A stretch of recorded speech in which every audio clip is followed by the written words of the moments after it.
Hi friends, అందరు బాగున్నారా? మేము కూడా బాగానే ఉన్నామండి. ఇది మేము ఈరోజు పాలకూర రైస్ చేసుకుంటున్నామండి. దీనికి కొంచెం పాలకూర తీసుకున్నానండి. దీనికి ఒక గ్లాసు బియ్యం కూడా తీసుకున్నానండి. అలాగే ఉల్లిగడ్డ, పచ్చిమిర్చి, మసాలా, కాజు,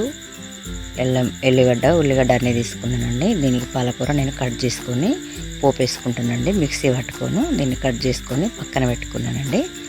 దీన్ని పక్కన పెట్టుకొని నేను మిక్సీ పట్టాలంటే మాకు ఇష్టం లేదు, మీకు ఇష్టం ఉంటే పట్టుకోవచ్చు, లేకపోతే లేదండి. ఈ పొయ్యి మీద గిన్నె పెట్టుకొని ఆయిల్ వేడైందండి. దీనిలో కొంచెం నేను సాజీరా చూపించడం మర్చిపోయిన జీలకర్ర,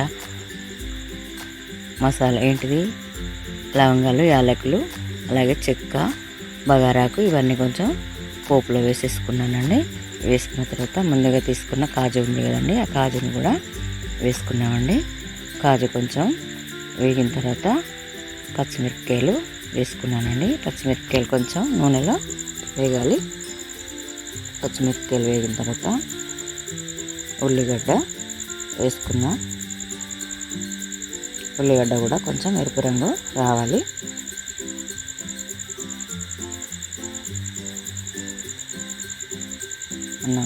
ముందుగా అక్కడ పెట్టుకొని చూపించినటువంటి ఎల్లిపాయలు కూడా వేసుకున్నాండి. ఇవి కూడా నూనెలో కొంచెం బాగా ఉడకాలి. నేను కొంచెం అల్లం వెల్లిపాయ మిక్స్ పేస్ట్ కూడా వేసుకుంటున్నా. మీకు నచ్చితే మీరు వేసుకోవచ్చు, లేకపోతే లేదండి.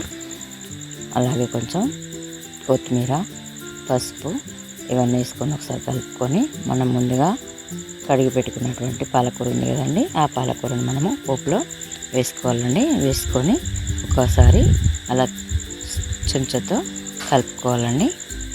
కలుపుకొని మూత పెట్టుకోవాలండి. మూత పెట్టుకుంటే ఒక 2 నిమిషాలలో పాలకూర ఉడికిపోతుందండి. పాలకూర ఉడికిన తర్వాత దానిలో కొంచెం నేను కారం పొడి, మిరపపొడి వేసుకున్నానండి.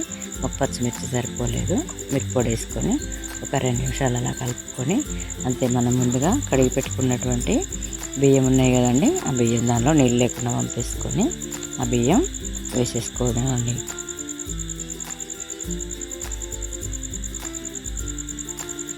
వేసుకొని దాన్ని ఒకసారి కలుపుకొని వాటర్ పోసుకోవాలండి.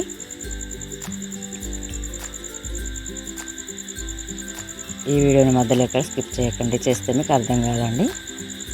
ఇలా బియ్యం వేసుకొని ఒకసారి కలుపుకోవాలండి. కలుపుకొని ఒక గ్లాస్ బియ్యానికి 2 గ్లాసుల నీళ్ళు పోసుకోవాలండి. నీళ్ళు పోసుకొని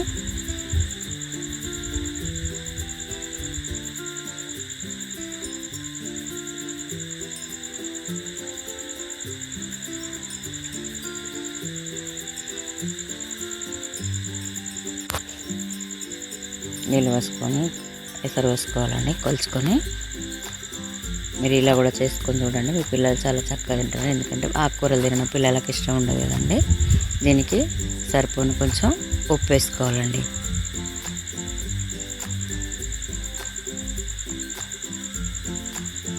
సరిపోను ఉప్పు వేసుకొని ఒకసారి మంచిగా కలుపుకొని మూతేసుకోవాలండి.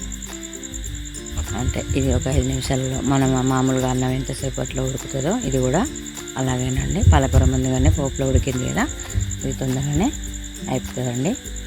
దీన్ని ఒకసారి మళ్ళీ మూత తీసుకొని ఒకసారి కలుపుకోవాలండి. అంతే, మొత్తం నీళ్ళు ఇంకిపోయాయండి. ఒకసారి ఉడికిందో లేదో చూసుకుంటే అంతేనండి. పాలకూర రైస్ రెడీ అయినట్టేనండి. ఈ వీడియో కనుక నచ్చినట్టయితే షేర్ చేయండి, లైక్ చేయండి, సబ్స్క్రైబ్ చేసుకోండి. మీరు కూడా ట్రై చేయండి, మధ్యలో ఎక్కడ కూడా ఆపకండి.